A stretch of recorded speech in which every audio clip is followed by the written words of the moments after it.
हमारा माथा शर्म से झुक जाता है।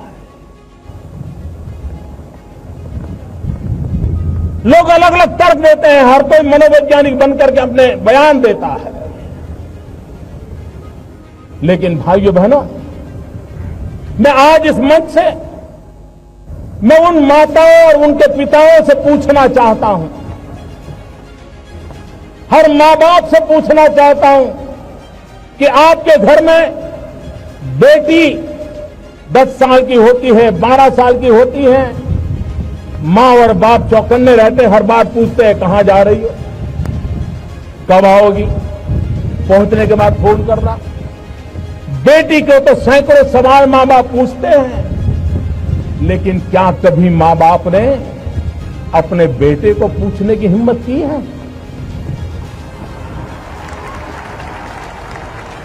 कहां जा रहे हो, क्यों जा रहे हो, कौन दोस्त है? इन गरीब के प्रति हमारा देखने का भाव ठीक नहीं। राष्ट्र की इस कमी को 125 करोड़ देशवासियों ने अपने मन के संकल्प से मिटाना है, जिनके कारण हम अच्छे दिखते हैं, जिनके कारण हमारा अच्छा काम होता है, उससे बड़ा हमारा कोई हितैषी नहीं हो। और इसलिए डिग्निटी ऑफ लेबर, श्रमिकों का सम्मान, श्रमिकों का गौरव, यह हमारा राष्ट्रीय कर्तव्य होना चाहिए, यह हमारा राष्ट्रीय स्वभाव होना चाहिए, ये जन जन की प्रवृत्ति होनी चाहिए, ये जन जन की वृत्ति होनी चाहिए।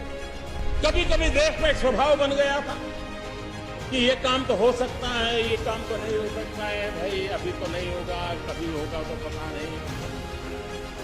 निराशा ये हमारा मिजाज बनता जा रहा है, इसको ब्रेक थ्रू करना, शासन में ऊर्जा भरना, और जब कोई सिद्धि दिखती है तो उत्साह भी बढ़ता है, ऊर्जा भी बढ़ती है, संकल्प भी बड़ा शार्प हो जाता है और परिणाम भी निकट नजर आने लगता है। भाइयों बहनों, हमने जब प्रधानमंत्री जनधन योजना, एक प्रकार से असंभव काम था, असंभव काम था। इतने सालों से बैंक थी, सरकारें थी, राष्ट्रीयकरण हो चुका था, लेकिन सामान्य व्यक्ति देश की अर्थव्यवस्था की मुख्य धारा का हिस्सा नहीं बन पाता। भाइयों बहनों, 21 करोड़ परिवारों को, 21 करोड़ नागरिकों को जनधन योजना में जोड़ करके असंभव को संभव हुआ। देश की रक्षा सुरक्षा एक बहुत स्वाभाविक बात है। हमारा देश, हमारी सेनाएं, हमारे वीर पुरुष, हर यूनिफॉर्म फोर्सेज, कोई भी हो, सिर्फ आर्मी, एयरफोर्स, नेवी नहीं, सारे यूनिफॉर्म फोर्स, उन्होंने जब जब मौका आया है अपना कर्तव्य दिखाया, अपना सामर्थ्य दिखाया है। बलिदान की पराकाष्ठा करने में ये हमारे वीर कभी पीछे नहीं रहे हैं। चाहे लेफ्ट विंग एक्सट्रीमिज्म हो, चाहे आतंकवाद हो, चाहे इन्फिल्ट्रेटर्स हो, चाहे हमारे भीतर कठिनाइयां पैदा करने वाले तत्व हो, हमारे देश के इन यूनिफॉर्म में रहने वाले लोगों ने बलिदान की पराकाष्ठा की। और जब सर्जिकल स्ट्राइक हुई, दुनिया को हमारा लोहा मानना पड़ा, हमारे लोगों की ताकत को मानना पड़ा।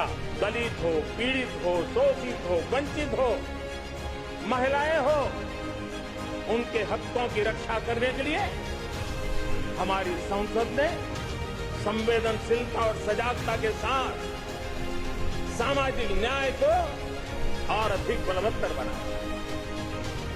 ओबीसी आयोग को सालों से संवैधानिक स्थान के लिए मांग उठाई। इस बार संसद ने पिछड़े, अति पिछड़ों को उस आयोग संवैधानिक दर्जा देकर के, एक संवैधानिक व्यवस्था देकर के उनकी हकों की रक्षा करने का प्रयास 10 हफ्ते के भीतर भीतर ही अनुच्छेद 370 का हटना, 35A का हटना,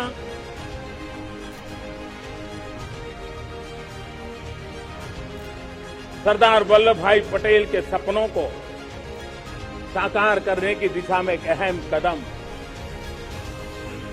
10 सप्ताह के भीतर हमारी मुस्लिम माताओं बहनों को उनका अधिकार दिलाने के लिए 3 तलाक के खिलाफ कानून बनाना, आतंक से जुड़े कानूनों में आमूल-चूल परिवर्तन करके उसको एक नई ताकत देने का, आतंकवाद के खिलाफ लड़ने के संकल्प को और मजबूत करने का काम, हमारे किसान भाइयों बहनों को प्रधानमंत्री सम्मान निधि के तहत 90,000 करोड़ रुपया किसानों के खाते में ट्रांसफर करने का एक महत्वपूर्ण काम आगे बढ़ा है। आजाद भारत की मानसिकता क्या होनी चाहिए? आजाद भारत की मानसिकता होनी चाहिए वोकल फॉर लोकल। हमारे जो स्थानीय उत्पाद है उसका हमने गौरवगान करना चाहिए। हम अपनी चीजों का गौरवगान नहीं करेंगे तो उसको अच्छा बनने का अवसर भी नहीं मिलेगा, उसकी हिम्मत नहीं बढ़ेगी। आइए हम मिलकर के संकल्प लें, आजादी के 75 साल के पर्व की ओर जब कदम रख रहे हैं तब वोकल फॉर लोकल का जीवन मंत्र बन जाए और हम मिलकर के भारत की इस ताकत को हम बढ़ावा दे दें। एक समय ऐसा आता है जब देश खुद को नए सिरे से परिभाषित करता है, खुद को नए संकल्पों के साथ आगे बढ़ाता है। भारत की विकास यात्रा में भी आज वो समय आ गया है। 75 वर्ष के अवसर को हमें एक समारोह भर ही सीमित नहीं करना। हमने नए संकल्पों को आधार बना, नए संकल्पों को लेकर के चल पड़ना। यहां से शुरू होकर अगले 25 वर्ष की यात्रा, जब हम आजादी के शताब्दी मनाएंगे, नए भारत के सृजन का ये अमृत काल है, ये पुनर्चेतना पुनर्जागरण का पल है। ये लोग समझ नहीं पाए हैं। जब देश जनता कर्फ्यू के लिए हिंदुस्तान का हर कोना निकल पड़ता है, तभी चेतना की अनुभूति है।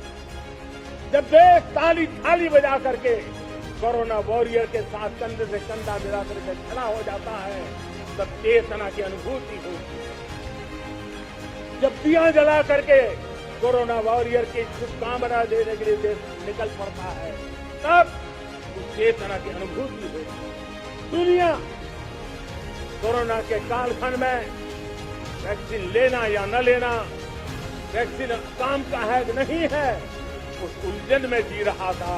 उस समय मेरे देश के गांव गरीब भी 200 करोड़ डोज दुनिया को चौंका देने वाला काम करके दिखा देते हैं। देश की सारी व्यवस्थाओं को, देश के सामर्थ्य को पूरी तरह नोच लिया। भ्रष्टाचार से मुक्ति, भ्रष्टाचार के खिलाफ जंग हर इकाई में, हर क्षेत्र में।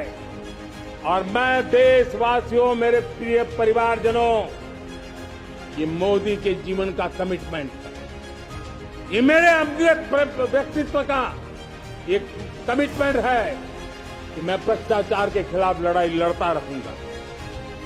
दूसरा, हमारे देश को नोच लिया है परिवारवाद ने। इस परिवारवाद ने देश को जिस प्रकार से जकड़ के रखा है, उसने देश के लोगों का हक छीना है।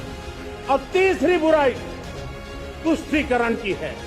भारत का विकास किसी के लिए संकट लेकर के नहीं आता।